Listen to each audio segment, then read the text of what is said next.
kafupi opindira nevasangura vedu veDMR Earth Moving Training Specialist vavare maoko muruna muritso.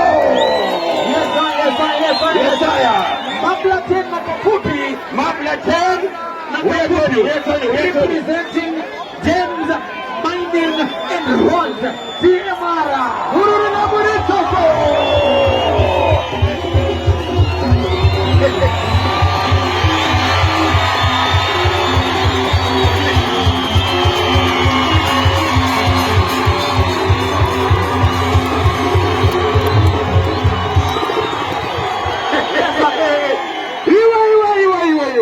Yes.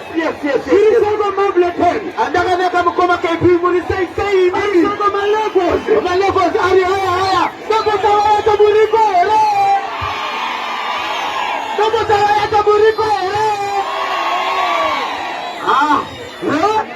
Bagaimana nasa na bosona anze kudiko Mablaten. Tatigaona wanaweka sana kudarika mkoma KP. Right. Sasa ndaona. Ndizo so. Wanu warusiwa yenezo TMR na mkoma KP. Mama wanusiwa mawasibe ngati wauza TMR sakamira sei. Exactly andira kuyandeka. Wauya nani? Tine wanu wakawanda.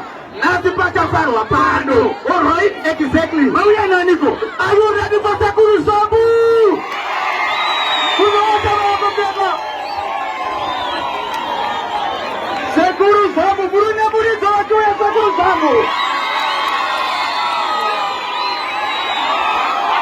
Muruna murizo. Simuta DJ. Simpless. Mighty.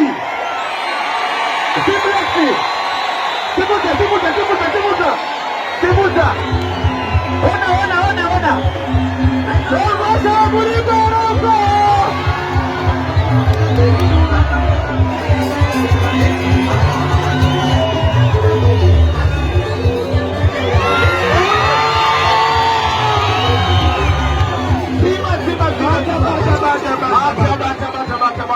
Yes, alright.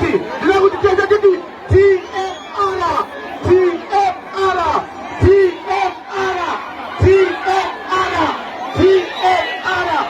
Yes, I am. Yeah. Alright.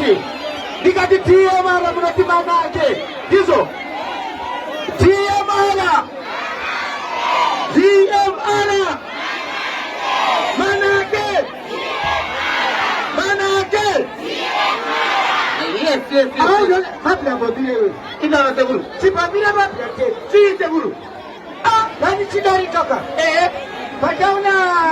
Takwa takuti TMR. Mache.